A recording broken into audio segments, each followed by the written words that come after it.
Hey friends, it's me, Aaron, again. I really hope that you're enjoying these video messages.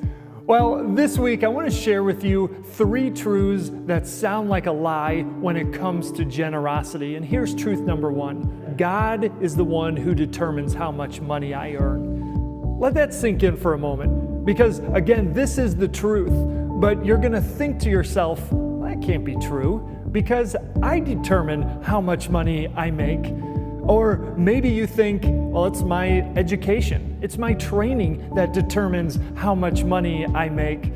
Or maybe even in some cases, it's the stock market that determines how much money I make.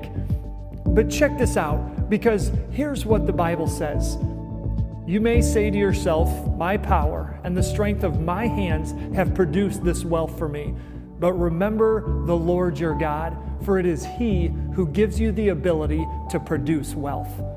That right there, that's the truth. But I'll admit at times it sounds a lot like a lie. Truth number 2, God gives and He takes away. God has the power not only to determine my income, but He has the power to take it away. And again, if you're new to this spiritual journey or maybe not all familiar with the Bible, this truth can be hard for us to believe, but it doesn't make it any less true. Truth number 3, giving to God is the first way out of my financial problems.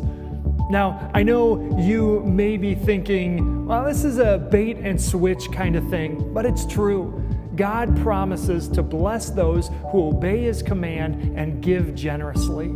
The Bible says, give freely and become more wealthy.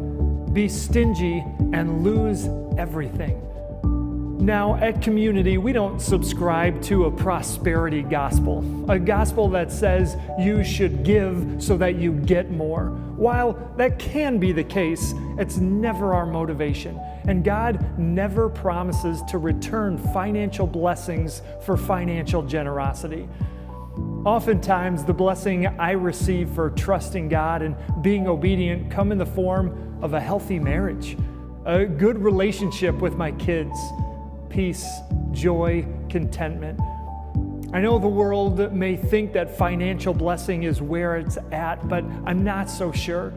I'd personally like to have God's joy and God's peace more than God's financial provision in my life. Well, thank you again for being on this journey with us, and we hope to see you Sunday.